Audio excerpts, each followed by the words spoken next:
super excited to be here, and I know you are too. I'm excited to be here because every opportunity to learn is an opportunity to grow.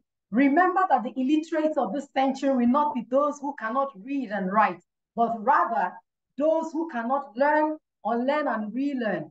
Before we proceed, we would like to meet you. So kindly introduce yourself in the chat. Tell us who you are, what you do, where you're joining us from, and your expectations from the session. I'm looking forward to an exciting session today with three distinguished consultants with many years of experience as they share in-depth tips on how we can make positive changes in our daily routines to improve our overall health and well-being, how we can manage and deal with the stressors in the environment. We know that a whole lot is happening in Nigeria, and people are dealing with a whole lot. They'll also be sharing tips on the benefits of eating right for a healthier, better, and more fulfilling life. The program has been broken down into 3 sessions. Each session will be handled by one of our consultants, and there will be Q&A time after each session. So drop your questions in the chat or ask them directly when it is time. We'd also observe a 5-minute bathroom break after the second session. As much as possible, let's make the session very interactive. So let's engage in the chat, drop your comments, share your learnings, and whatever resonates with you. After all, we're all here to learn from each other. Do not forget to reduce the distractions by always muting your microphones and having your cameras turned off, except when you have to speak. My name is Nkechinyere Ojiego, but you can call me NK to make it easier for you. I am the head of Training Academy for First City Monument Bank, and I'm super excited to anchor this session today. At this point, please permit me to introduce our convener, WIMBIZ, to you. WIMBIZ is the acronym for Women in Business, Women in Management, Business, and Public Service. WIMBIZ is a non-profit organization that has, over the last 23 years, implemented programs that inspire, empower, and advocate for greater representation of women in leadership positions in the public and private sector. WIMBIZ is also a business membership organization funded largely by donations and contributions by members and partners, and is a supporter for the Code of Ethics and Conduct for NGOs, that's non-government organizations.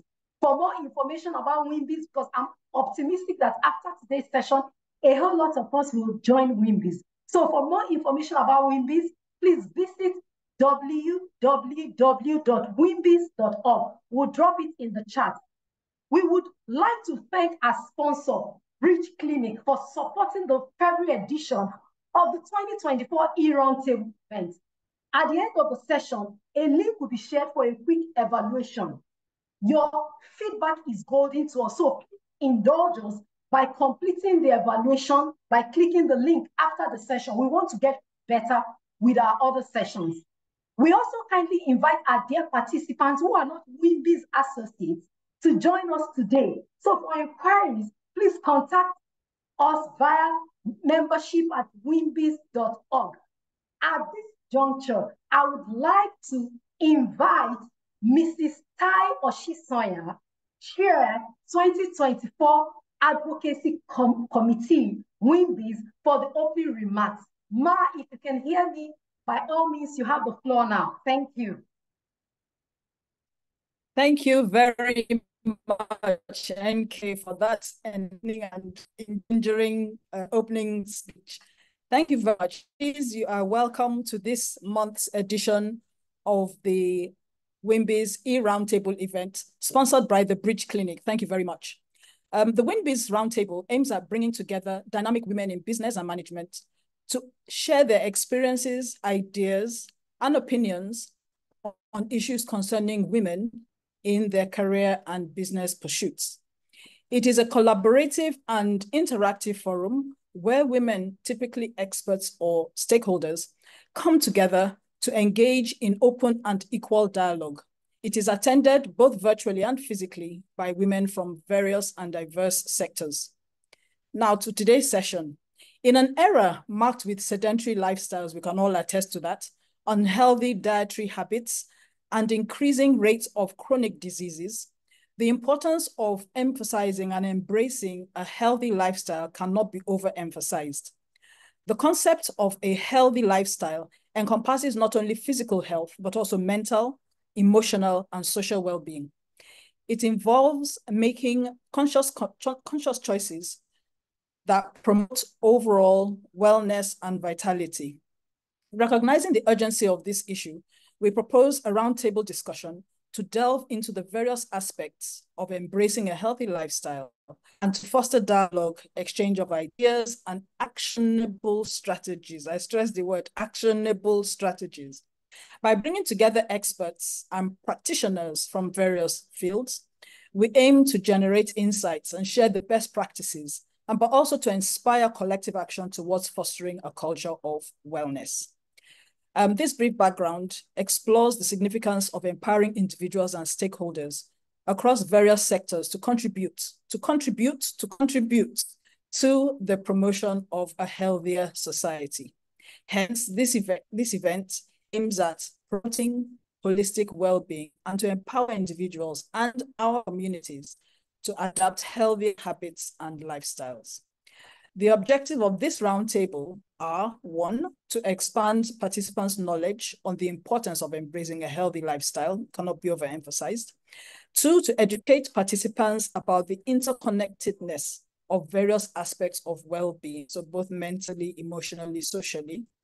And thirdly, to inspire participants to take concrete steps towards adopting healthier behaviors and lifestyles. I, on behalf of the Board of Trustees and Management of WIMS, wish you all a rewarding and long-lasting experience. Thank you very much. Thank you so much, Mrs. Tai Oshisoya, for that amazing opening speech. We are supercharged to glean from all the insights that our consultants will be sharing with us today. So without much ado, we'll go straight into the first session for today. In the first session for today, we'll be looking at fertility awareness, and this will be taken by none other than Dr. Toyin Ajayi. Dr. Toyin Ajayi is a senior obstetrician and gynecologist with over 20 years of clinical experience in the United Kingdom, where she was trained. She's passionate about women's healthcare and about transforming healthcare in Nigeria. Permit me to welcome Dr. Toyin Ajayi, to take the floor from here. Doctor, if you can hear me, please, you have the floor. Thank you. Thank you so much, Nkechi, for that introduction. Good afternoon, everyone. Nkechi's very fired up, so I'm also fired up now, actually. Thank you so much for having me. My name is Dr. Toyin, and I am a gynecologist and obstetrician, currently medical director of Bridge Clinic, which is a fertility clinic. So I'm going to be talking today about fertility awareness and why that's important as part of this topic of embracing a healthy lifestyle, right? So I'm going to hopefully not talk for too long, so that we have a lot of time for Q&A a bit later, because I know that that's why you're here, to ask questions and to obviously get some answers as well. I'm going to kindly ask Wimbus to send through the poll. I want to just take a quick poll at the beginning, just one question. If everybody can answer that question, that'd be great as a poll, and then I'll sort of go, I'll focus on that a little bit later in my discussion. So I'm going to essentially split my talk into sort of three vague sessions. The first is about sort of the benefits. Why is it important to actually be aware of your fertility? How do you actually go about being aware of your fertility? And how can we take control of our fertility, which is very important as empowered women as we are in 2024. So why is it important to be aware of your fertility? Well, obviously you need to know about your own reproductive health.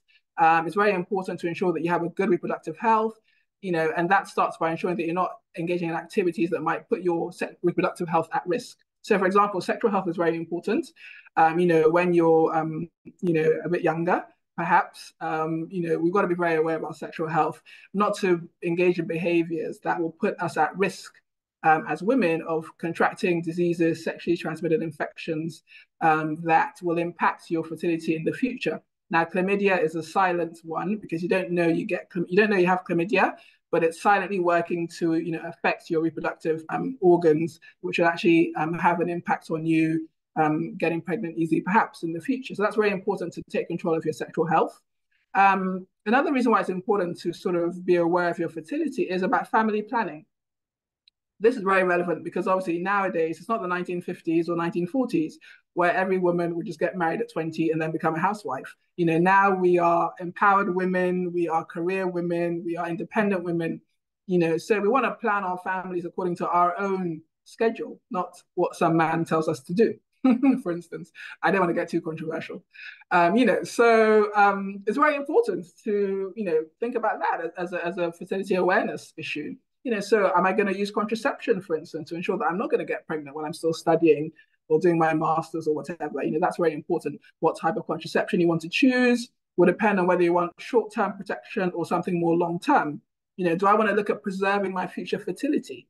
Egg freezing, I'll talk a bit more about this later, but that's a really, really important thing about trying to actually do things on your own time scale. So we'll go into that a bit later. And like I said, the whole point of you know, the whole benefits of fertility awareness is really, for me, empowerment. You know, you're really in control of yourself, of your sexual health, of your life, of your plan, of your future. And you can then just, you know, do things according to what you want to do, you know, and you don't have to choose between one or the other. You can be that career woman who's also a family woman, you know, and a lot of us are on that table, I believe, you know, on this platform currently, and doing it well, even though it's hard, but we're doing it well. So obviously, so hopefully the poll's gone out. I'm hoping that lots of you have responded to the poll. I will speak a bit more to the poll a bit later on in my discussion. Okay, so it's all very well knowing why it's important to be aware of your fertility. Now, how do you actually go about, you know, keeping track? What kind of things you need to do? Now, one of the very simple things is just to know your own body. You know your own menstrual cycle. Okay, I mean, that's what I mean about when I'm talking about periods, is what I mean about that. You know, we've all heard, I'm sure we can remember from school and biology in school, you know, a typical cycle is 28 days. Yeah, so some women have a 28-day cycle. And what I mean by a cycle is the first day of one period to the next day of another period. So it's usually once a month. Okay, some of us are lucky to have it regularly, some of them have it irregularly. But it's important to know, you know, what's normal for you, because that's really what determines, you know, what impact that might have on you, on your fertility going forward. So having a really clear knowledge of that is important. And it's very easy nowadays because there's so many apps, a lot of these period trackers, fertility trackers. In my day, we had to literally get our calendar and mark it down, you know, day 1, day 2, day 3. You know, we didn't have all these fancy apps and things, you know, but you're all very lucky now. You know, you can just plug in your details into the app and it will let you know, when your next period is due. It'll let you know when is your fertile window. What I mean by that, so when's the time you're most likely to get pregnant if you're trying to get pregnant? And that's usually the middle of your cycle when you release an egg, which, you know, is called ovulation. And that's kind of like your most fertile area. But all these apps, you know, there's so many of them. You just go onto Google Play or Apple Store. There are a lot of them, they're free. And you know, it's very important that you just have that knowledge to be able to just, again, empower yourself and control what you're doing yourself. Now, what I think is very important to mention is age and fertility. It's a real factor. I have one slide I want to share. If I can have that slide up, please, my first slide. That would just help represent it graphically. All right. Okay. So women, we are born with a certain number of eggs in our ovaries. Okay, our ovaries is where we produce eggs. And unfortunately for us, we cannot make any more eggs. All right. So you're born with a finite number, and that number decreases as you go through your reproductive life. And you can see by this graph that you actually have your most eggs at birth. Not very useful because you're not doing anything at birth about having a family. But around the age of 18, 19, 20 is actually when you've got your highest optimal fertility. Now, for a lot of us right now, we know that, you know, we're still maybe in university at that stage, still trying to do some schooling and get our careers off track. So, you know, I think probably, you know, maybe like 100 years ago, yeah, you know, 18, you get married and off you go. But nowadays, you know, you're not even thinking about marriage or settling down at that age of 18. But unfortunately, that is when you're optimally fertile, all right? And you can see the black line here. Focus on the black line. Your fertility decreases as you get older. By the time you're 35, you know, there's a sharp drop after you're 35. Now, this is quite surprising to a lot of people because a lot of us are probably just wanting to start settling down at that age, thinking about having a family at that age. I can hear you, sir. Yeah, but I'm not seeing anybody. Because the videos are not on. Yeah, can someone just mute themselves? I think we have a speaker or a participant who's unmuted. Thank you. So once you hit 35, you know, things take a bit of a sharp turn. Now, don't worry. because there are things that we can do, all right? But it's just to be aware of this, all right? And by the time you're 40, 41, fertility is really, really tricky. It's harder to get pregnant, and you also have a higher chance of miscarriages. So when you have this decrease in fertility as you get older, you also have a higher chance of miscarriages, because those eggs that you've had since you were a fetus in your mother's tummy are the same eggs that you might be releasing at age 41. And obviously they're older, so they're more likely to have abnormalities and result in pregnancies that are not going to work. All right, so I just thought it's great to put this up, just a very good visual aid for us to know, why it's important for us to take control, be aware, and know how age really affects fertility. Thank you so much. We can take the slide down now. Thank you. But like I said, there are things you can do, wellness check. So I like to call it like a little MOT, so how can I do an MOT of myself? Okay, so how can I check my fertility status? All right. And this is quite simple. At British Clinic, we have a service called Fertility Sure Light, where you can just check your status. You can check your hormone levels, do a quick scan, check your ovaries to make sure that you have enough eggs. All right, and this gives you a bit of an idea of where you are. A lot of couples might do this before they want to get married and settle down, and you can pick up one or two things. And it might be that it directs you towards maybe needing intervention, or actually it might be that actually is absolutely fine and there's no issue, and fertility wise you're absolutely good to go. But I think it's very important just to be aware and have that option of that as well. So like a little wellness fertility check. All right. Okay, so the last bit I want to just talk quickly about is, how do I take control of my reproductive health? Okay, this is all about empowerment, all about being in control, all about doing things on my own timetable, not anybody else's timetable. All right, and obviously education and awareness. That's why we're here today. Hopefully I'm impacting someone by them learning something that they might not have known about before, in terms of their fertility, and being aware of how they can keep an eye on it, and how they can, monitor that, and when they need to intervene or do anything. But I think, having that education and awareness is really, really critical. Now, we live in a society that there are a lot of barriers, there's lots of stigma, a lot of cultural conceptions, misconceptions, all sorts of things go into family and planning and childbirth and marriage. We all know how it is. And a lot of it is not necessarily fair, because it blames the woman all the time. Whereas actually, challenges with fertility might actually be there. Sorry, challenges with fertility is actually, equally distributed. It can be from the woman or from the man. All right. But how do I, as a woman, take control of my fertility? So if you can share my second slide, please, that'd be great, while I just talk about this area. So how can I take control of my own reproductive health as a woman? That's why I want to talk about egg freezing. Now, the poll I asked to be done at the beginning. Do we have those results of the poll, so that I could just have a bit of an idea? Nkechi, would you have those results? Or all right. Okay, all right, great. So actually, this is really, really reassuring, because I was expecting it to be more no's than yeses. So we've got about 54% have heard of social egg freezing before, and about 46% haven't. All right, so I'm happy that at least we have heard of it, but obviously it'd be great if like 90% had heard of it and 10% had not heard of it. All right. So that's really good, because like I said, I'm here just to give a bit of information about that. So if I can have my second slide showing, please, that would be great. So egg freezing, what am I talking about? So basically, you can choose to preserve your future fertility, all right? And what I mean by that is that you can collect your eggs when you're younger and use them when you're older. Now, why is this important? This is great because, like I said before, age has an impact on our eggs, all right? So if, let's say, you're 40 something, and that's when you want to start having your family, your eggs are older, all right, more likely to be subject to potential issues in actually trying to get pregnant. But if you've frozen your eggs when you were like 25 or 30, the eggs are essentially that age. So even if you're using those eggs when you're 40 something, those eggs are still only 25 years old, all right? And therefore they're in a much better state and much more likely to give you a great outcome in terms of achieving a pregnancy, all right?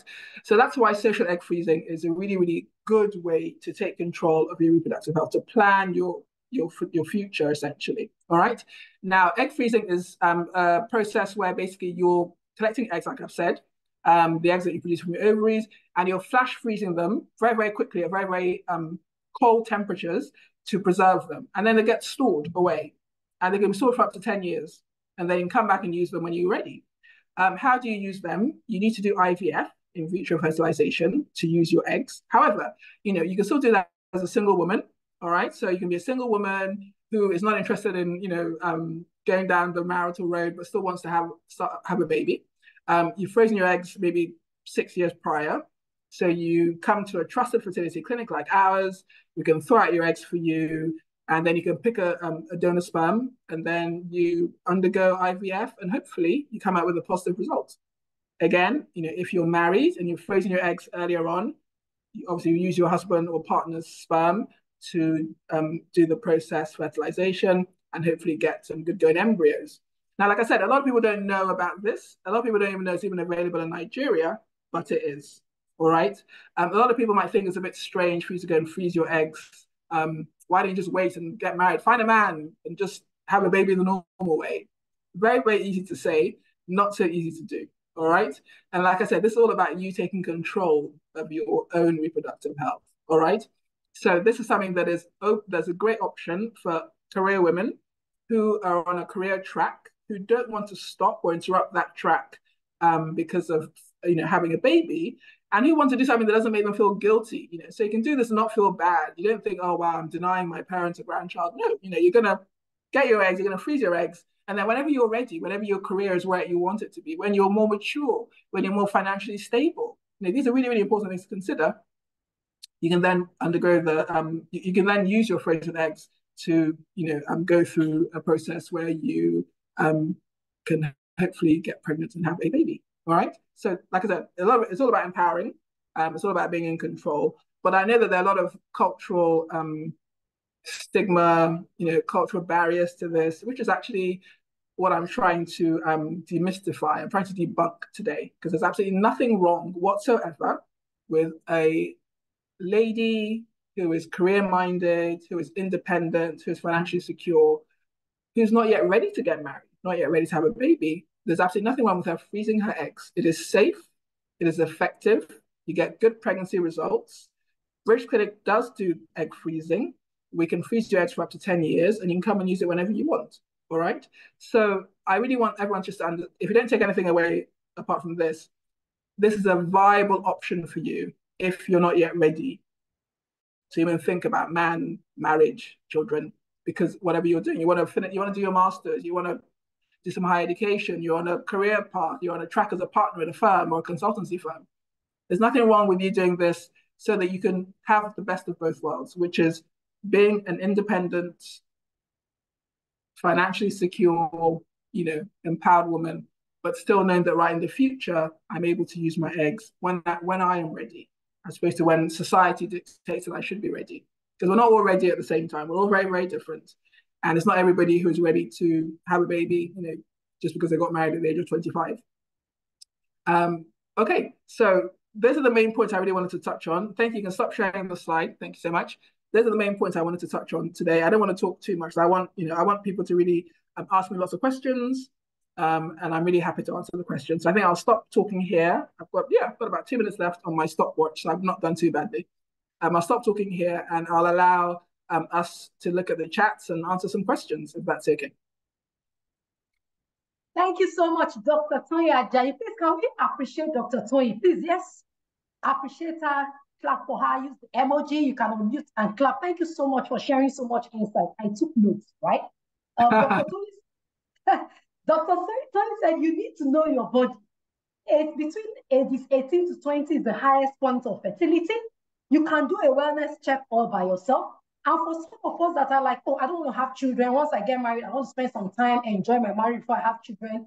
You have the option of egg freezing, right? So thank you so much, Dr. Toyin, once again for this insightful session.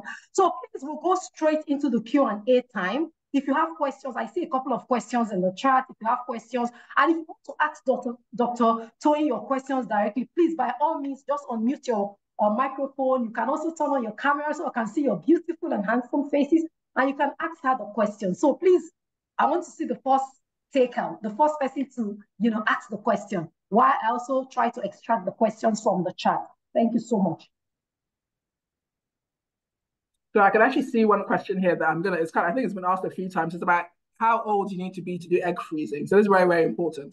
So I think the person asked, I think, what if you're already in your mid to late 40s? Would you recommend egg freezing or going straight to IVF? So in terms of egg freezing, the maximum age that I would recommend is actually 35, all right? And again, because I've talked about eggs and age and how good those eggs are, okay? So if you're 40, there's probably not much point in you trying to harvest your eggs because you might not really respond that well to the treatment. Your eggs, like I said, are older, all right? Therefore, less likely to really do what you want them to do, all right? So at that stage, IVF is probably the better option. But if you're 35 and under, absolutely, egg freezing is something that's open to you. So I just saw that question jump out at me, so I thought I'd go for that. All right, thank you so much, Dr. Toyin. So if you want to ask questions, please, you can raise your hand. But I have a question here, Dr. Toyin, and if you can hear me, the question goes first. Does Bridge Clinic have the capacity to store for 10 years? Do I have the conviction that my eggs remain safe and still viable, looking at the past situation in the country? Dr. Toyin, what's your take? That is a fantastic question. So Bridge Clinic does have the capacity to store not just eggs, sperm, embryos for 10 years, all right? We have an excellent laboratory and a cryobank where we store all the frozen gametes. And of course, we have a quality management system that does not allow us to not have power, all right? So, we have backup upon backups, and the lab is the one place in our clinic that there's uninterrupted 24-hour power supply. So there's no risk of the storage going off and your eggs being lost or whatever, all right? So that's really, really important, but we do have the capacity to freeze for 10 years. And, we're actually the clinic, we have the first pregnancy, the first birth from a frozen egg cycle. Somebody froze the eggs, came back and had a cycle with us and, in fact, in Nigeria in our clinic. So we know what we're doing. We were doing it for 25 years this year. So definitely we have that capacity. All right, thank you so much, Dr. Toyin. Utana, Dania, your hand is up. Please go ahead with your question. Okay, thank you very much for this beautiful presentation, Dr. Toyin. I have two questions actually. What is the process of egg extraction like? Is it painful? How does it work? What's the downtime? And then my second question is, how much does it cost? What's the payment like? Is it like a subscription-based payment per year, or how does it work? Excellent questions as well, Utana. Is Dania your first name or Utana? Dania, maybe. Dania is my son name. Utana is my first name. Okay, so great question.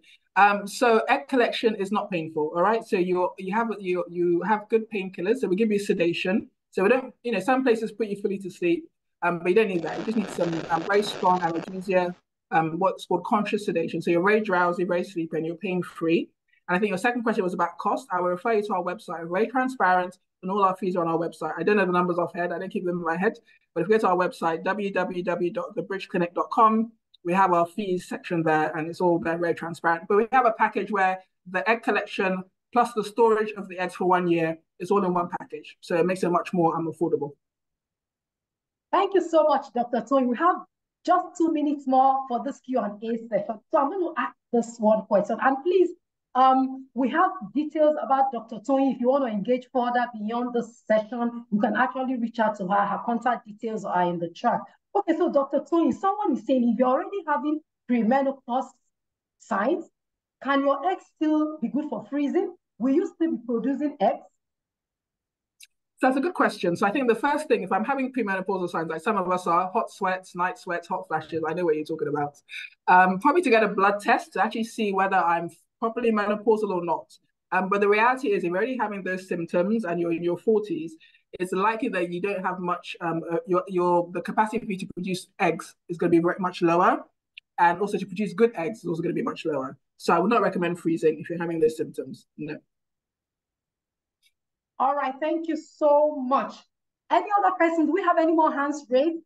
Want to take another live question before we move straight into the second session for today? Anyone? Any other person's hands raised? Any hands up? Anybody? Anybody? All right, I don't see any more hands raised. Thank you so much, Dr. Toyin. I know we have several questions in the chat. Like I said earlier, you can always reach out to Dr. Toyin after the session. The contact details of Bridge Clinic is in the chat, their info, their phone number, their address, their website. So please feel free to reach out to Dr. Toyin. Once again, thank you so much, amazing Dr. Toyin, and it's a pleasure having you here with us. Thank you. So thank you everyone. We'll move straight to the second session for today. And in the second session for today, we'll be looking at stress management. We all know what is happening in Nigeria. A lot is happening. People are dealing with so much. So we have a lot of stressors in the environment. So to take us through stress management, everything we need to know how we can manage stress will be none other than Dr. Barbara Akibua, founder, Innova Health. Dr. Barbara Akibua is a family physician and diabetes specialist with over 20 years of experience practicing medicine in Nigeria. She is driven by her passion to empower Africans to live healthy lives and rooted in her purpose to pioneer change in the healthcare delivery across Africa. So if you can hear me, Dr. Barbara, at this point, it's your time, Dr. Barbara. Over to you.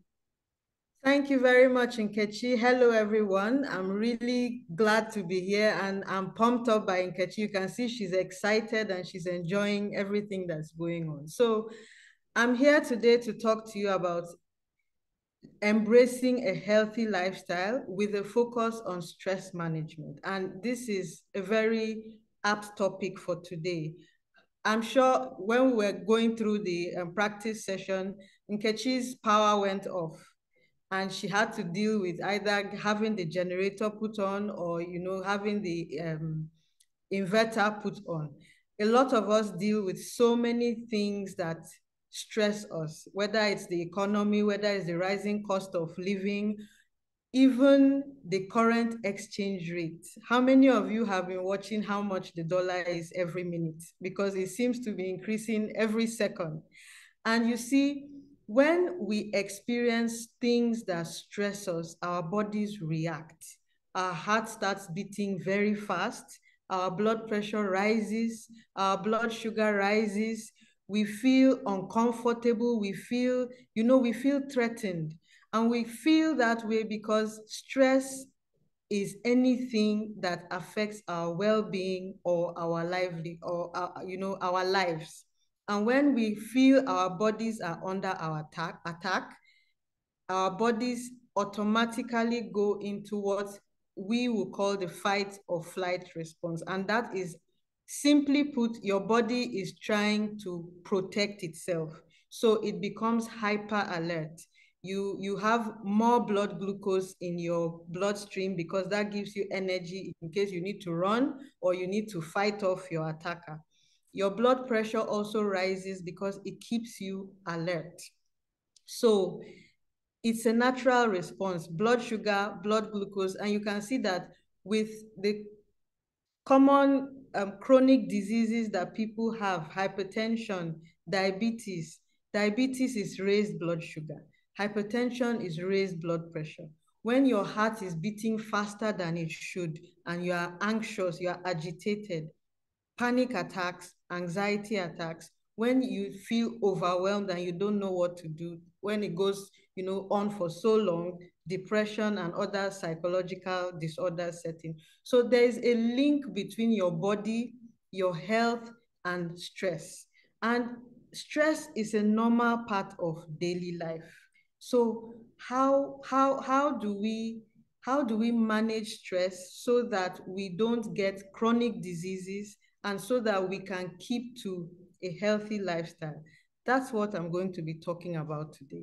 We are mostly women here. I know that there are a few men here, so I'm going to focus on the women. Apologies to the men. I know you will still learn from what I say, but today is for the women. So I'm going to ask a question. It's not a trick question. It's going to help with the explanation I'm going to give. So I'd like you to type in the comments, which fruit do you prefer? Do you prefer mangoes or do you prefer oranges? So just go ahead and type. There's no winner or loser here. If you plant a mango seed, it will grow into a mango tree. And if you plant an orange seed, it will grow into an orange tree. Now, whether it is a mango or orange, it has certain requirements. They need the soil with nutrients. They need moisture from rainfall. They need sunshine. And they need the correct atmospheric conditions. That's why you don't see mangoes growing in, for instance, in Alaska or in places where, in Norway, where it snows a lot and it's not a temperate environment. So the mango seed or the orange seed or whatever seed has everything within it to grow into a mango tree or an orange tree. All it needs is the right environment. Now, human beings are similar. When God creates us, we have genes that, that encode or program everything about us. Our likes, our dislikes, our height, our weight, our skin color, our hair, our ideal body weight, our ideal heart rate, everything, including what we are created to do. Just the way the mango tree is created to grow into a tree and produce mangoes, we too are created for a specific purpose. And each person is unique. That's why even identical twins don't look alike. There's always something, they might look alike, but there is a difference. There's a way to identify them to see who is who. Now, how does this relate to our health and our well-being? I'm going to tell you a story about a girl called Folake. Apologies if there's any Folake on this call or on this session. I'm not talking about you, I'm just giving an example. So Folake is born to middle-class parents, and her genetic makeup, everything has been programmed for Folake to be an excellent teacher. Folake likes playing. When she's playing, she arranges her toys and, and she's teaching. I see there's a Folake here. She's teaching them. When she's playing with her little children in the neighborhood, she's teaching them. And her parents do not want Folake to be a teacher. They want Folake to live a better life. They want Folake to be a big businesswoman. They want Folake to be a big professional. They want her to be an engineer, a lawyer, a doctor. But Folake's programming, her purpose is to teach. It's not bad to want better than what you have for your child. Okay? So now, as Folake starts going to school, she tells her mom that when she comes back, mommy, when I grow up, I want to be a teacher like Mrs. Abu. And her mother says, no, Folake, no. You are going to do better than us. You are going to earn more than us. You are going to be an engineer or a lawyer or a professor. You are going to be great. You are going to have a good job. You are going to live in a big house. Your children are going to go to bed. You are going to do much better. So you must pass your exams. You must study. You must get all A's. And Folake loves her parents. They are her parents. She wants to please them. So Folake does everything her parents want. She studies hard. She passes her exams. She's a straight A student. But Folake does not develop the talents, the resources, everything placed within her by God that makes her become an excellent teacher, what she has been programmed to be. And from the beginning, I explained that whenever you are stressed, what happens? Your heart rate beats very fast, your blood pressure increases, your blood sugar, and all those reactions. So those reactions with each stressor that Folake faces, when she is told she cannot be who she's supposed to be, she cannot do what she's supposed to do, all those are stressors. They are internal stressors. The stressors I mentioned earlier at the beginning, the economy, the rising cost of living, no light, no fuel, those are external stressors. The internal stressors are Folake's beliefs about who she is. She's programmed to be a teacher or a mango, and she's being trained and she's being conditioned, she's being programmed, she's being brought up to now become an orange tree, not what she's supposed to be. So these internal stressors are not obvious on the surface. At the beginning, whenever she's stressed, her blood pressure goes up, her blood sugar goes up, her heart rate goes up, but it comes back to normal. So it happens the first time, it comes back to normal. She's still growing, she's young, her body is resilient. And you know, even when you're ill or you have an injury, your body heals. So the same thing happens. Blood pressure, blood sugar, everything goes up, it comes down. But it happens repeatedly. And each time it happens, the blood pressure, the blood sugar, the heart rate stays high for a longer period. And you see, these are normal reactions in the body, but there are things that are sustained in hypertension, in diabetes, in psychological and some psychiatric disorders.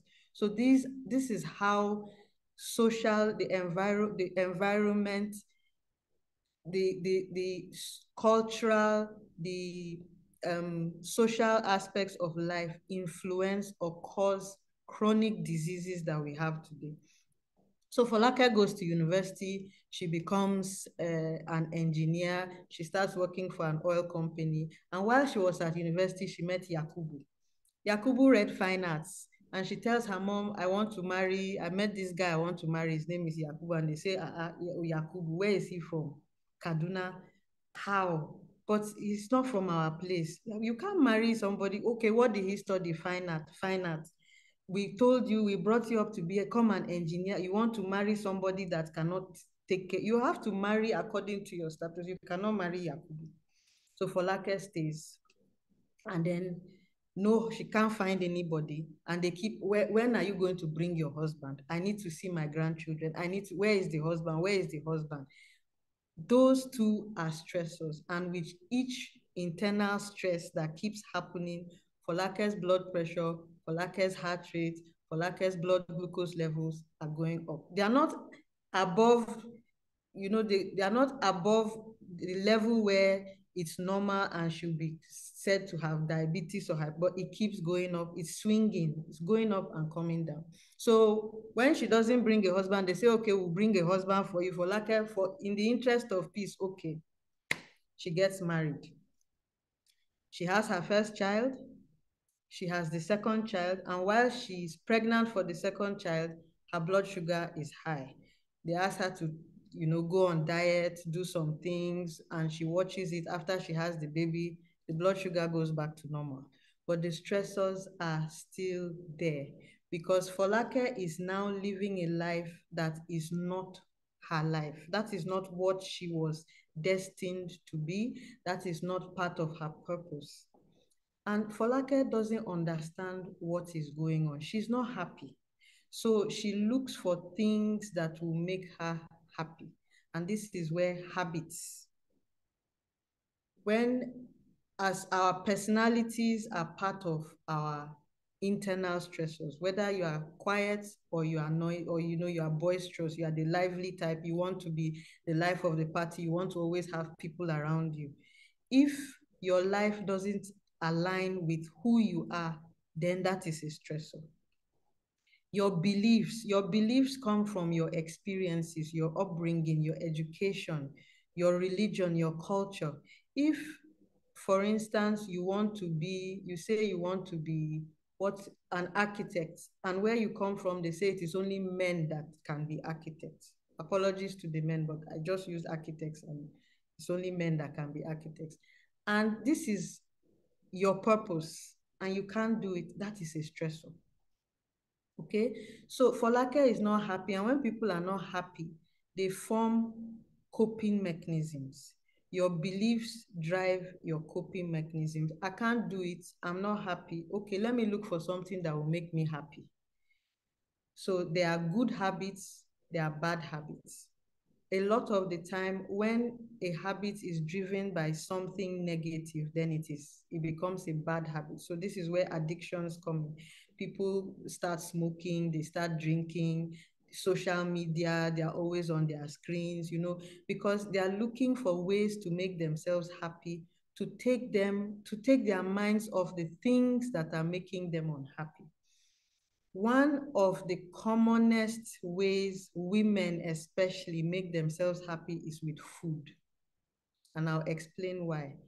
When you are a baby and you are crying, or when you have a baby and the baby is crying, what is the first thing, what is the commonest thing they say the baby should do? Breastfeed, isn't it? Once the baby is suckling and the baby is happy, you know, the baby is with the mother is cuddling the baby and holding the baby, everything. So from when we are babies, we associate food and eating with that time, that cuddling sensation, that suckling when we were breastfeeding and we were happy. So a lot of women go to food when they are unhappy. Okay, now we're still on Folake's story. So Folake is unhappy. She she doesn't sleep well. She has headaches. She can't really say what the problem is, but she doesn't like her life, and she keeps getting reminders because that DNA, those genes, that programming is still in her, and she is not living in her purpose. So when she sees people doing things that she would love to do, she remembers. When she sees people she knew maybe from childhood, her childhood friends, those children she used to play with and she used to teach, she'll remember. Now Folake has children. When she goes to drop her children in school and she sees their teachers and she remembers, when I was 5, I wanted to be a teacher like Mrs. Abu. She remembers. So those things that remind her of her purpose, remind her, because they kindle the genes in her and the purpose, and remind her that you are not doing what you're supposed to be doing. But Folake is having headaches. She's not sleeping well. Her blood pressure is high now. Her blood sugar is high now. She goes to hospital. She does all manner of tests. They do the scans and everything. The pain she's having in her stomach, they cannot find anything wrong. And they tell her, you need to take your medicines, you need to exercise, you need to, all the things, you need to eat a healthy diet. But Folake has no motivation to keep to those things. She can't, because she doesn't love her life. She doesn't love what she's doing. And so she has no motivation. And that is why a lot of people cannot keep healthy habits. When you love something, when you treasure it, you take care of it. You are motivated. There is no mother that loves her child that cannot walk into fire for that child. But if you do not love your life, you do not love what you're doing, there's no motivation, so you cannot keep to it, because these are things you need to do every day. So Folake takes her medicines for 3 months and says, I'm tired of taking medicine, I'm not taking again. I'll start a diet. She starts a diet, she diets for 4 weeks and then stops. Then she goes to enroll in a gym, but she doesn't go. The enrollment passes. So how do you embrace a healthy lifestyle? First things first, first principle, go back to basics. Who are you? What are you? Are you a mango tree? Are you an orange tree? Are you a banana? Who are you? Who did God create you to be? You know this by the things you like doing, the things you enjoy doing, the subjects you love, the hobbies not the ones they told you that you should do because that is what is acceptable, or that is what is fashionable, or that is what we do. No, you are not we, you are you, and you are uniquely created. So what are the things you love? Who are the people you admire? The people you admire are a guide to the kinds of professions or the kinds of jobs you want to do. So the things you do not like, the things you do not want, that is the guide to what is not right for you. Once you identify who you are, where you should be, in case that is not where you are at now, then it is your health. Most times, by the time we find out that we're diabetic or we're hypertensive or we have depression or whatever, we are already rooted in a place where that is not part of our purpose, that is not part of what we should be doing, and that is where you are not motivated. So you need to find first a way to get motivated, and one way is back to basics. Who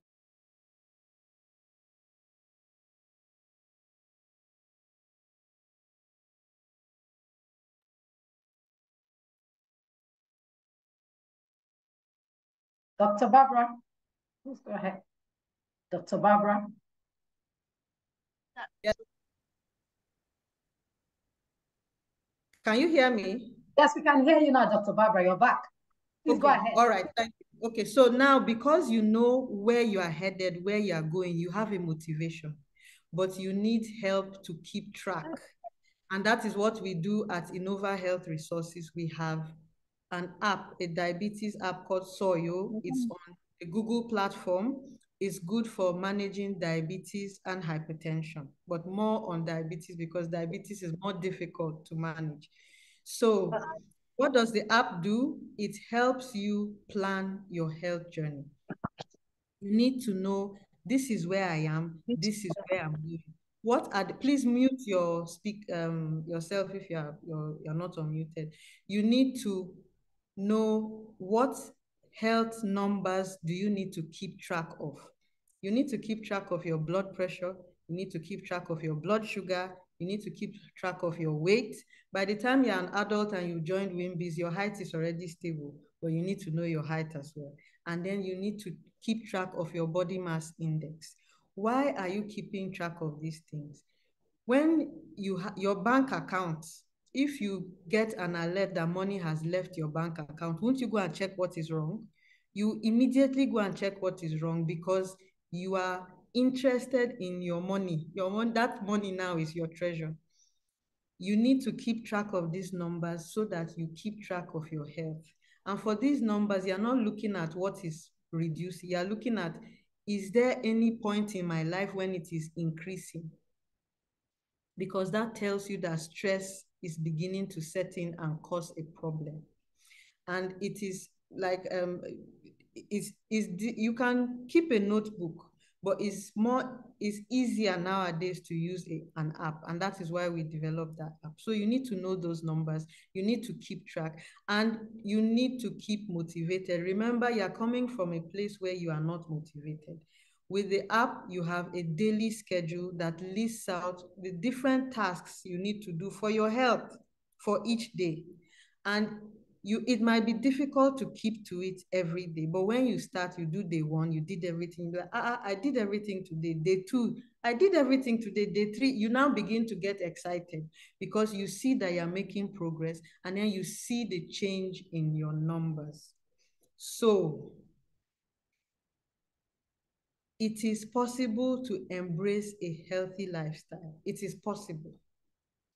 It may be difficult at first, but you can overcome and you can do it.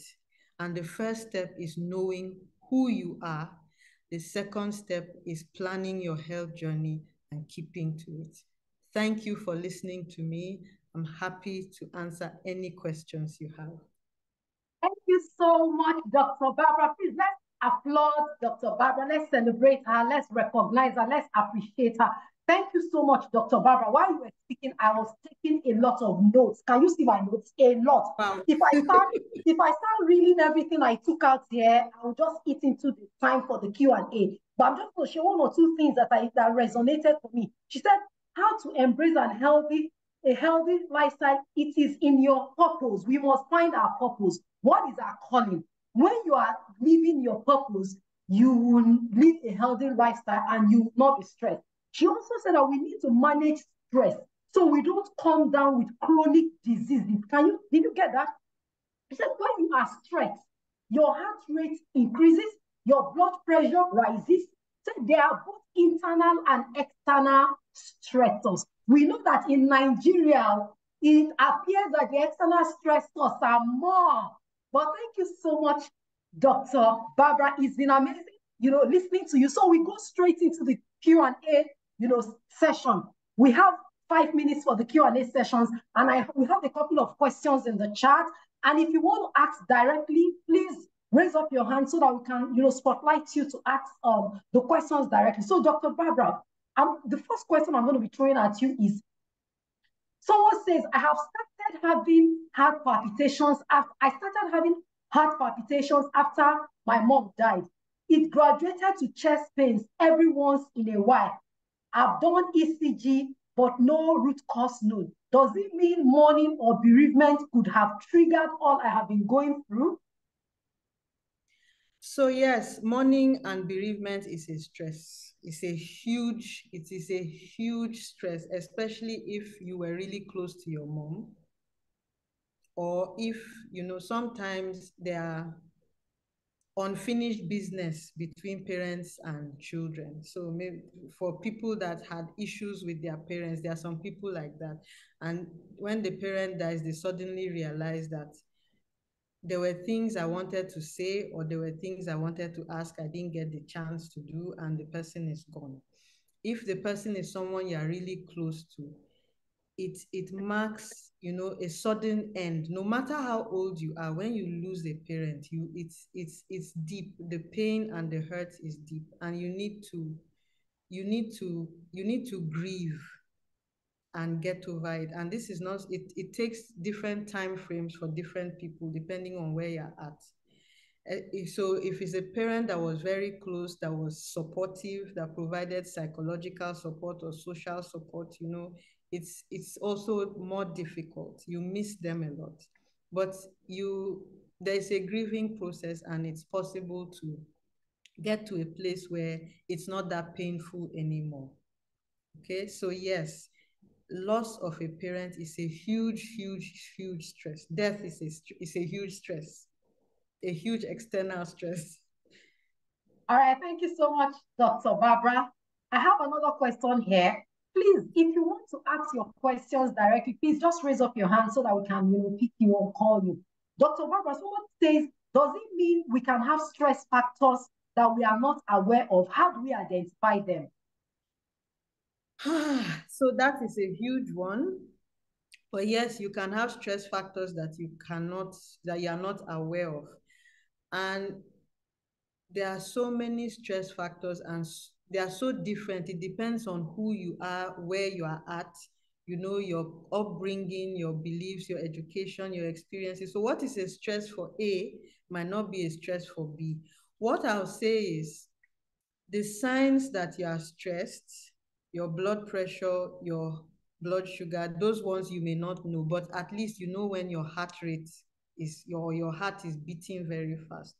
So start watching what you were thinking before your heart started beating fast. That is a pointer to what is giving you stress.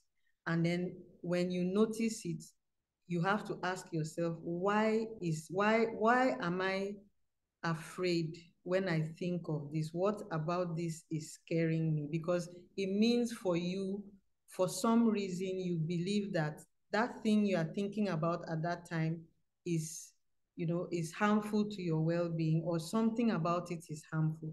So anytime you experience those palpitations, the fast heartbeat, go back. What were you thinking about?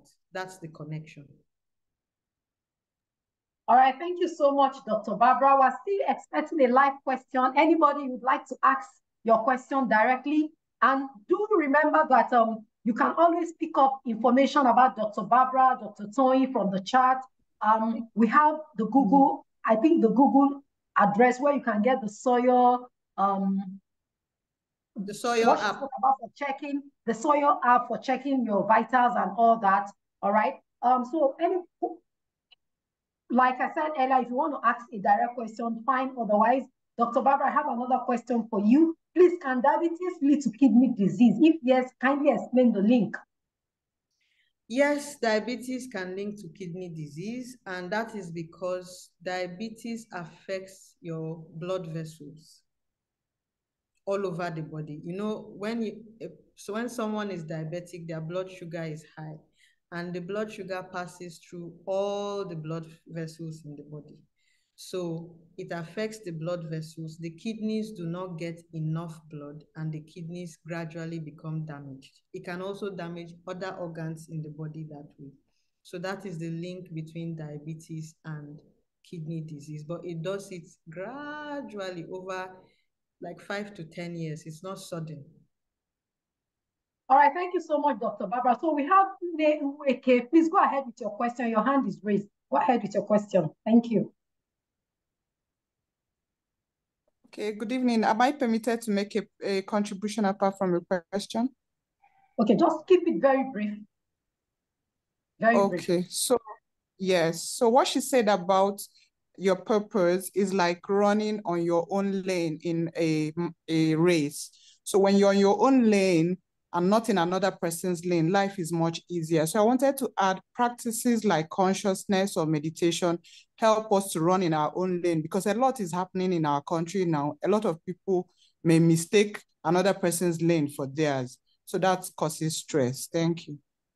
Thank you so much, Nne. You know, I said we're all here to learn from each other. Thank you for sharing. All right. At this point, this is the much we can take. You can actually engage with Dr. Barbara outside of this session. Her contact details are in the chat. We're going to be proceeding on the 5 minutes bathroom break. We're back at 4:06. See you at 4:06. Don't forget to get a cup of water, stretch, and let's be back at 4:06. Thank you. All right.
Hello, Saki.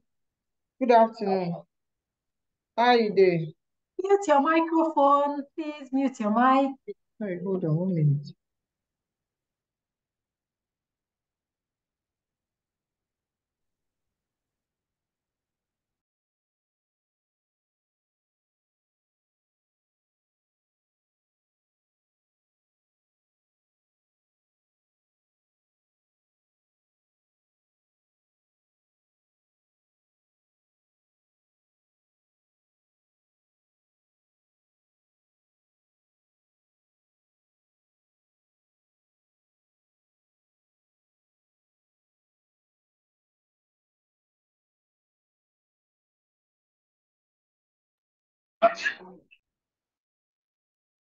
You're welcome back.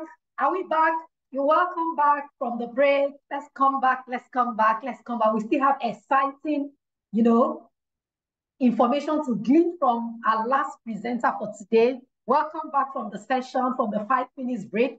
I hope you had some time to at least take a deep breath, stretch, take a cup of water, or even a glass of coffee. All right, welcome back, welcome back. If you're back, please go to the chat and say, I'm back. I need to know that you're back. If you're back, go to the chat, say, I'm back, I'm back, I'm back, I'm back, I'm better.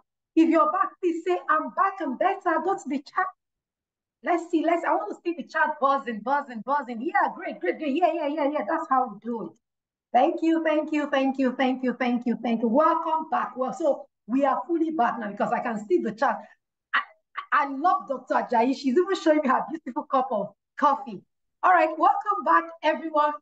Okay, so we'll go straight into our last session for today. I'm sure you've been having fun, a lot of mind shifts and all that. So our last session for today, we'll be looking at nutrition and dietary guidelines. For our last session for today, just to reiterate, we'll be looking at nutrition and dietary guidelines, and this will be taken by Mrs. Agatha Achindu. Agatha Achindu is a wellness architect focused on helping her audience find a clear path towards what matters most, a long and fulfilling life. As the founder of Unprocessed, as the founder of Life on Process, a boutique wellness coaching and consultancy, Agatha helps clients uncover, unlearn, and unleash their unique and optimal lifestyle design. So, dear participants, please join me as we welcome Mrs. Agatha Achindu to do us the honors of sharing from her wealth of experience. Agatha, if you can hear me, please, the floor is all yours. Thank you. Thank you so much, Nkechi. Thank you for having me. I am super excited to be here. One of the things that you guys can hear me, right?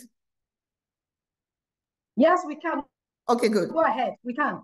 The first thing that I really want to talk about is why this is so important, what WIMBIS is doing, bringing women together to talk about nutrition. Because of course, women, we are the caretaker in a sense. We are the ones who make nutritional choices at home, which means directly and indirectly, the health of our families is in our hands. So the choices that we make every day doesn't just impact us, impacts our family, and eventually impacts our community. So this is a very important piece. There is an adage that I want to start with. I want to make sure I do justice to it that says, if you educate a man, you educate an individual. If you educate a woman, you educate a family and a nation. This is how important what we are doing today is. While there are a couple of major pillars that affects your everyday health, like of course, stress, exercise, relationship, mental health, internal and environmental toxins. Diet is the most important one. How you eat is literally how you are going to age. It's how you live. And I cannot stress enough the importance of the everyday choices that you make. I am going to move. There is a question that was sent to me that I should really focus on because I live in Atlanta. Of course, I was born in Nigeria, and I go home enough and understand some of the health challenges that's facing some of us women, mothers at home, from anemia, from hormonal challenges, from cancer, high cholesterol, high blood pressure, type 2 diabetes, that Dr. Barbara just talked about. What is really important that I want you to make a note of, all these things that I've listed, these chronic diseases are things that the way you eat and the lifestyle choices you make directly impacts it. This is the good news. It doesn't matter where you are on your health and wellness journey.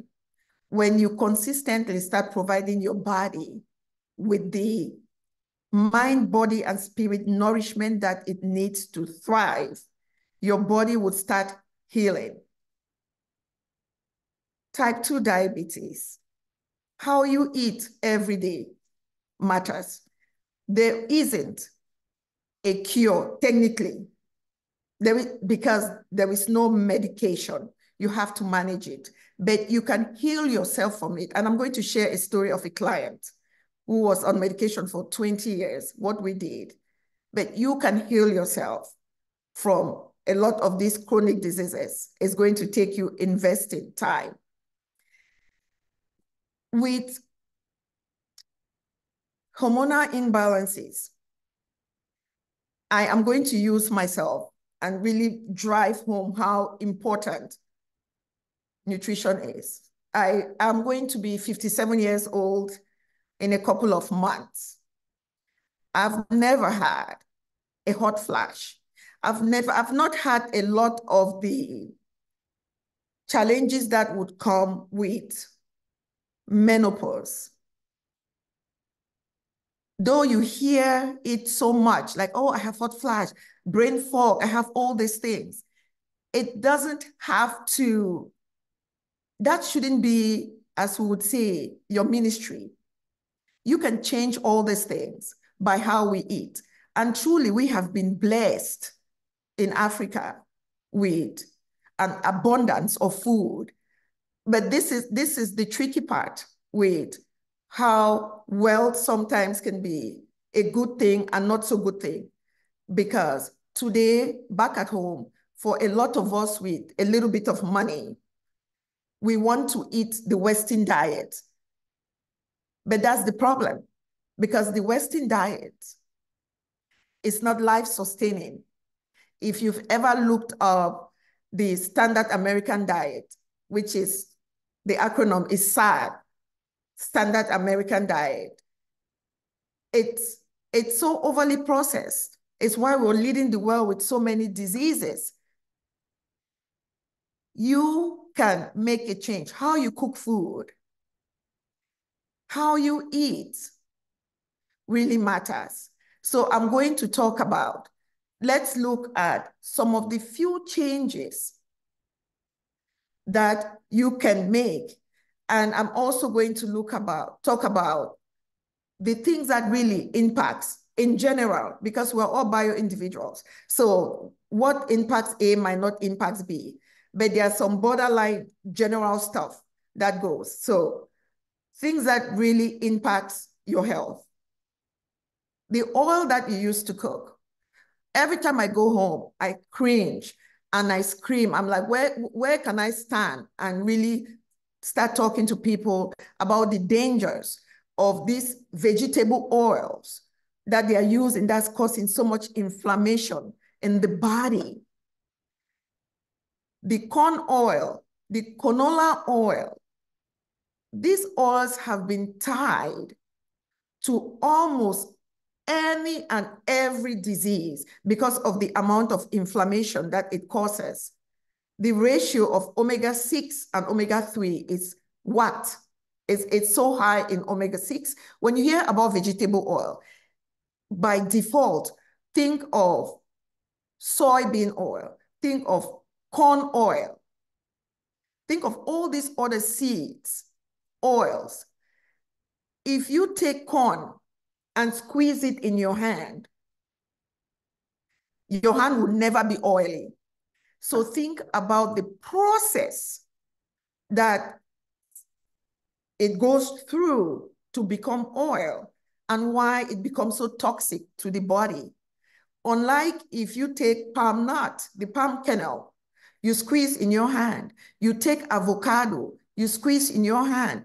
You take peanuts, you squeeze in your hand. You would get oil in your hand because those are real oils. So oil is something that really impacts your health, like in a big way. Packaged food for a lot of women who suffer from hormonal imbalance. There are a host of things, but I want to mention one thing that's you might even overlook in your home. When you're eating the foods in cans, especially things that you would order from this part of the world, Those cans are lined with BPA. They are immune disruptors. I mean, you eat it every day. It's sardines, it's tomato, it's package this, package that. Those things, the lining BPA that's lined in it is bad for our health. Meat. The way I talk about meat when I'm talking to somebody at home and somebody right here in my American home, it's a bit different because we have better quality meat at home. So I'm not talking about the fact that the meat here is bad for our health in the sense that cow, for example, eats grains, which that's not one, it's not the food they're supposed to eat. But the grain, instead of them eating grass, creates inflammation in their body. The level of omega-3 and omega-6 is unbalanced. So there is so much more of the omega-6, which we don't need in our body. So if we eat the meat, you consume all of that. But the difference at home, we have good quality meat, at least for a lot of places. But I'm noticing that there is a trend. We're trying to do the industrialized farming, which is a whole different topic. The problem at home is quantity. The amount of meat serving that you need in a day for an adult woman, I would say about half of my phone is about 4 ounces. But we eat so much meat, it causes inflammation in the body. Because when you have so much fat, when you have so much meat in your body, you don't have enough space. You have one stomach.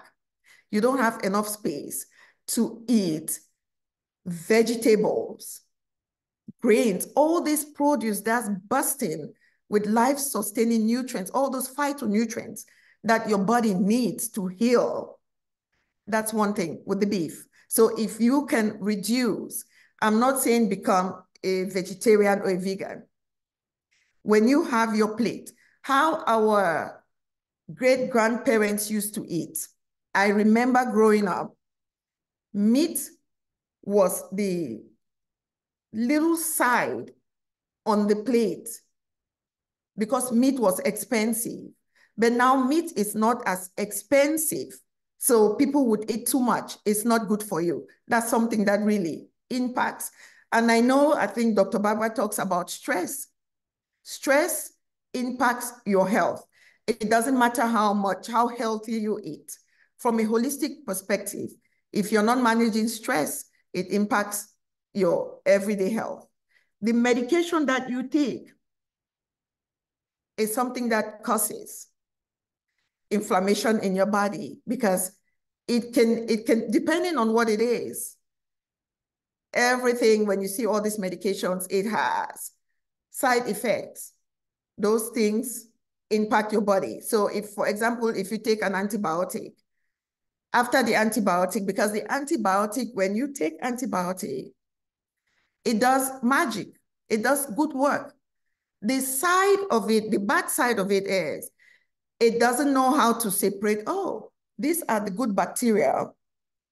Let me leave it and just take the bad bacteria.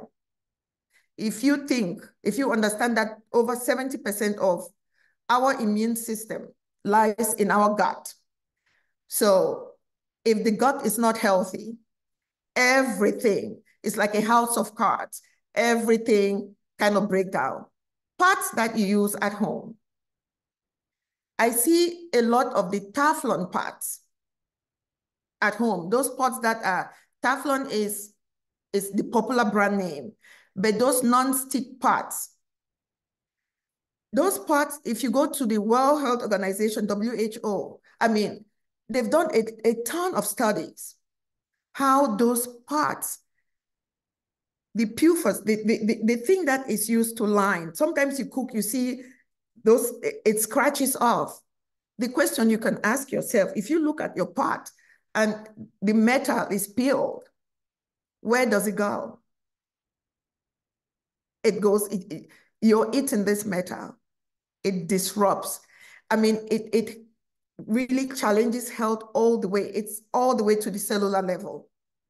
So those are some major things that those are really major things that you can pay attention to that impacts your health. But then, how does culture impact how you eat and the choices that you make every day? Social media, the World Wide Web, has some wonderful benefits and also have the dark side, because it's made the world a very small place, like something you can hold in your hand. Because you are in Nigeria, it's almost like you're living in America. You're looking at all the foods, you're looking at all the models, people looking skinny, people looking this. And it's almost like, oh, I want that. And they believe that that food over there is even better than yours, which is so wrong, because our food, our cultural food, how it used to be made, are just super healthy. But as life changes, we're trying to go where Americans are running away from, because we know today how overly processed food impacts health. When I went home, I think 2 or 3 Christmases ago, my friend brought her kids over to our home and had Indomie. And I'm like, whoa, why are you giving the kids that? The kids love Indomie. I'm like, take a look at the label. Honestly, there is no real food in it. So if your kid eats this thing every day, you can, or if you eat it every day, you can really just sit back and count when they are going to get sick. But I want to share how powerful the human body is. So a client of mine who had been on high blood pressure medication for 20 years, and she was okay because she's been told that there is not a cure for high blood pressure medication, and she took this, but nobody told her that the side effect after using that medication for so long is going to be her kidney is going to start having problems. So when she came to me, her kidney markers, her doctors, she had to go see, I mean, it was just crazy. We started walking, and I told her, I said, listen, there is so much money in sickness care. Nobody is telling anybody that whether it's type 2 diabetes, whether it's high cholesterol, whether it's high blood pressure, all these chronic diseases, any disease that comes about because of how you eat and the lifestyle choices you're making, you can get rid of it by how you eat and the lifestyle choices you're making. But nobody will tell you, because there is so much money in maintenance care that every month you are on medication. Anyway, for 8 months, we worked. I changed how she ate, how she slept, her exercise, everything. The first time in 20 years that she went for 3 weeks without taking her high blood pressure medication, she called me, she cried. She's like, it's never happened. Today, as I talk to you, her kidney markers are perfect. She's not on medication. So if you are suffering, whether it's type 2 diabetes, whether it's high cholesterol, whether it's high blood pressure, you can heal your body. You have to be ready to make the lifestyle choices, to make changes in your diet. We have amazing food at home. We have a ton of vegetables.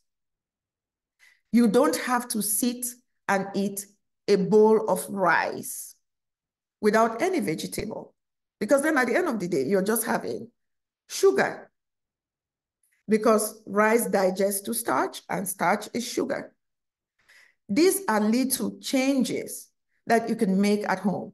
So instead of buying groundnut oil, instead of buying vegetable oil, because so it's an upgrade if you're using the soy oil, the corn oil, use palm oil, use coconut oil, olive oil if you have the money to afford it, it's good oil. Use tallow. Tallow comes from cow, that's the fat. Use lard.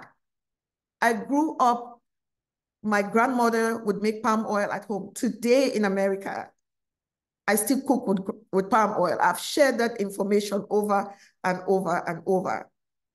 But before you jump to eat someone else's diet, take a look at your own food and see the different ways that you can make changes to it for it to be better. And I also know that for some people, socioeconomic status can really hinder the choices that you make. This again is the downside of social media, because we all want to eat the packaged food, like, oh, that's what looks nice. But you can grow food. You can make your own food instead of eating like the box cereals. And I've shared, I've presented all the way to the US Congress on this thing on nutrition. It's frustrating when I come home and I'm like, oh, we are going to where we're trying to run away. Pap, akamo, is better for your child than box cereal because it's fermented food. It comes with probiotics. That's good for your gut flora. I wanted to mention, because I saw on the note that Wimbis had sent to me about a problem that a lot of women face at home, which I know our daughters will be going through, is iron deficiency. I really want to talk, I want to share a little light, because I know that a lot of people would do needle milk, all these things. If you have problem with iron and you're taking iron supplements, the one thing that you cannot do, please listen to me and carry this wherever you go and share it. You cannot do dairy. When you take calcium, which is what is in the milk, what we are asked to use the milk, it inhibits your body. It stops your body from absorbing iron. So the two don't mix. If you want iron, you have to stop doing milk.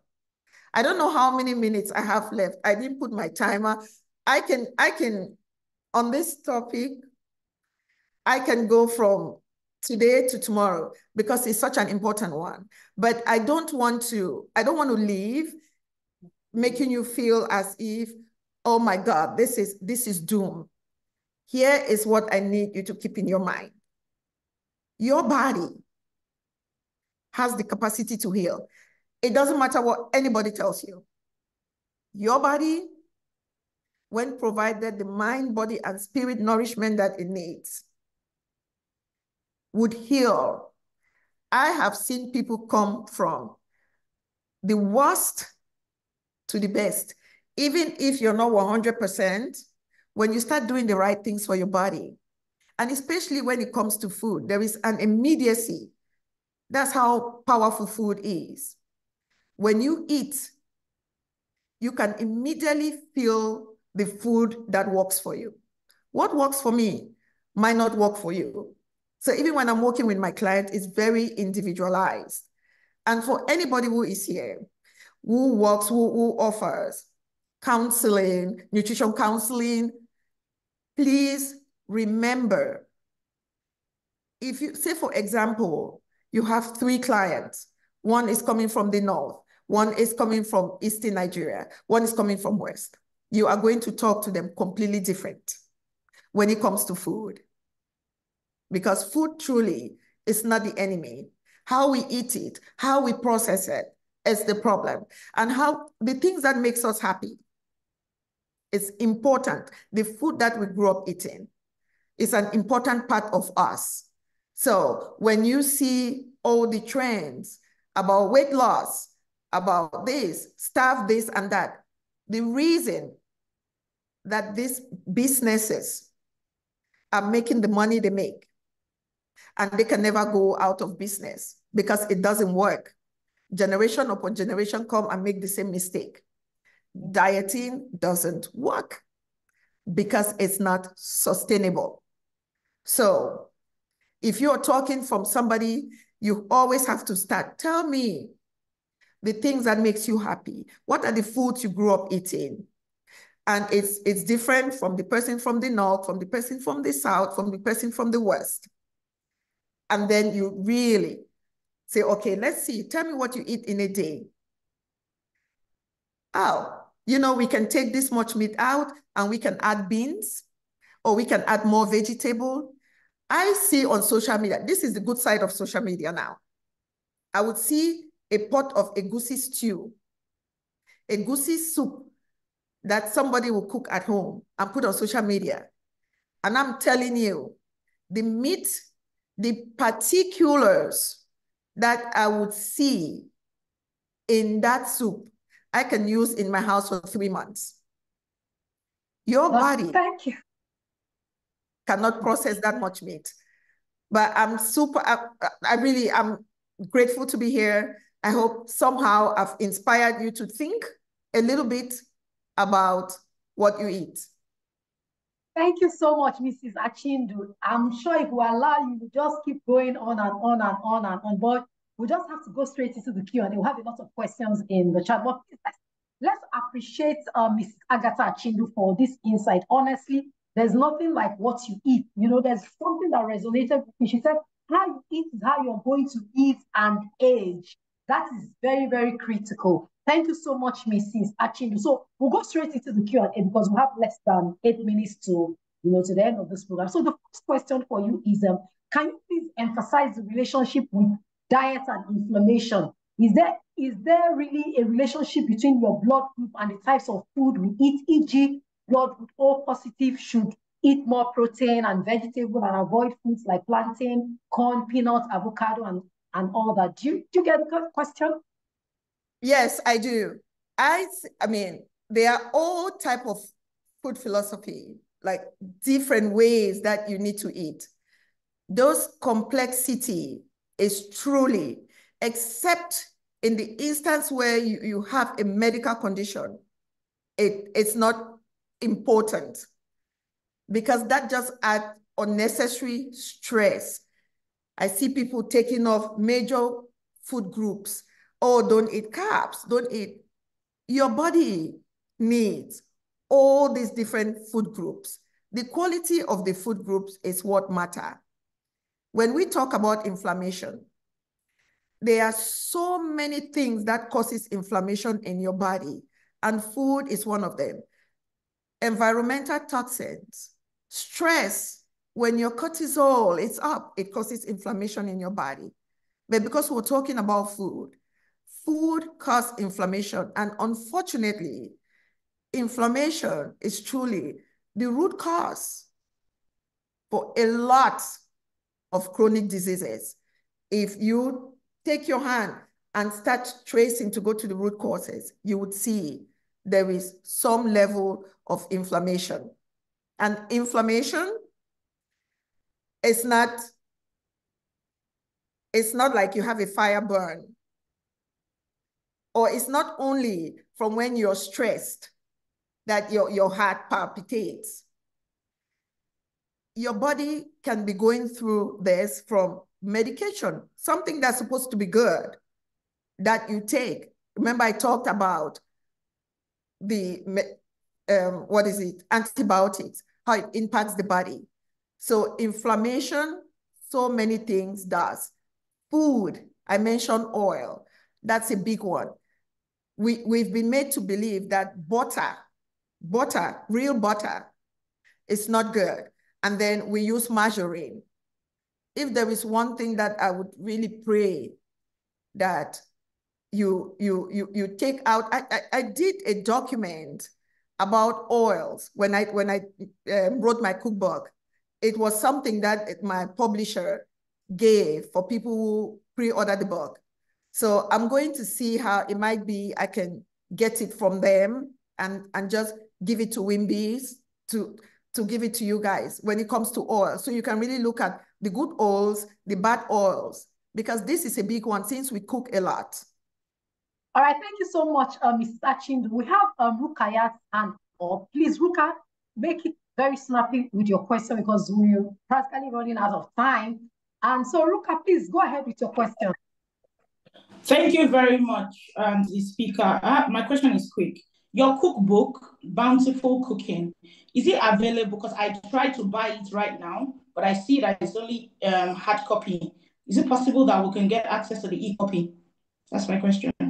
Yes, you should. If you, on Amazon, there is. It's only for Kindle, just outside of Kindle. Yeah, okay, no, those are the two. For us, okay. Electronic is Kindle. All right, thank you, Benita. Please go ahead with your question, please. You're muted. Sorry, good afternoon. Good afternoon. Well done. Thank you so much.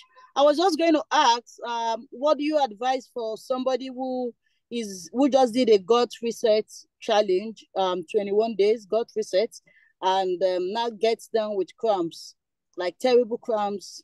Okay. What do you advise? Yeah, and she just rounded up a gut challenge. Oh, that's good. I mean, I'm not sure what gut challenge you did. I would say if the biggest thing you can do is start eating more fiber-rich foods. So more plants and reduce your meat. Because your goal, the whole thing about gut challenge is, I'm hoping that it's the same gut challenge like I would do with my clients, is to repopulate your gut flora. That's the big deal. So a lot of beans, a lot of vegetable, a lot of fruits, and itty bitty meat if you have to eat it. All right, thank you so much, Mrs. Achindu. This is the much that we can take with questions. Mrs. Achindu's contact is in the chat, how to get her ebooks and everything. If you want to engage with her further, please, by all means, you can reach out to her. Her contact is in the chat. Once again, thank you so much to all our amazing speakers. And it's been nice anchoring this session as I hand the session over to Precious Majekodumi, Programs and Membership Manager, Wimbies, for the announcements and the closing remarks. Thank you, everyone. Precious, over to you. Bye.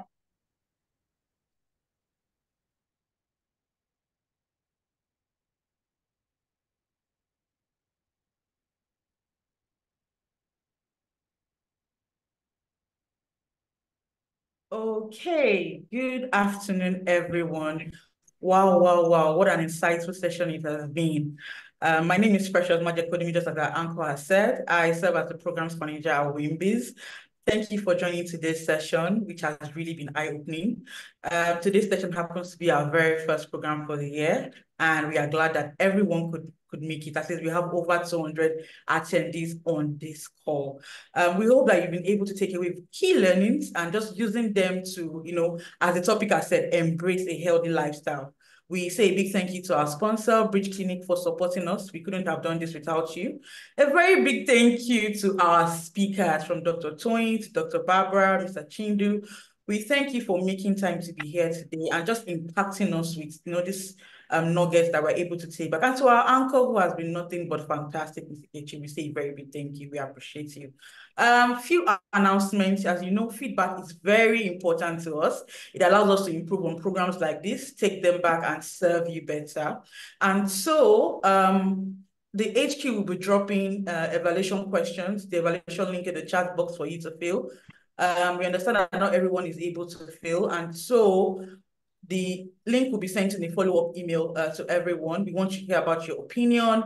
We encourage you to please fill so that we're able to do what we do for you. We also kindly invite attendees who are interested in becoming members. You see, our members, they enjoy benefits such as this. You get to hear from experienced speakers and just to be able to take it back and be better. We invite you to apply. And of course, the link would be dropped in the chat box. You can also visit our website, www.wimbys.org, to apply to become a member today. Induction comes up in April, and so hurry now so that you can be part of those who will be inducted in April. Save the date, save the date. Yes, our very first Wimbys Associate e-learning, which is another program that our members get to enjoy. It's coming up next Tuesday, February 27, 2024. It's our very first e-learning for the year, and we've gotten great testimony and feedback from our members. Registration is free. We encourage everyone to apply and fill the form, register, and to attend. Of course, the month of March is popularly known as the month of women, to celebrate women. And this year's theme is Inspire Inclusion. The 2024 International Women's Day campaign is starting. We made a call inviting our members, just to have that campaign. Of course, the campaign is starting on March 1st.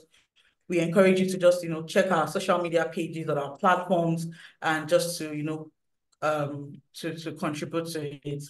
Registration for the Women on Board mentoring program, WIMBOARD, has begun.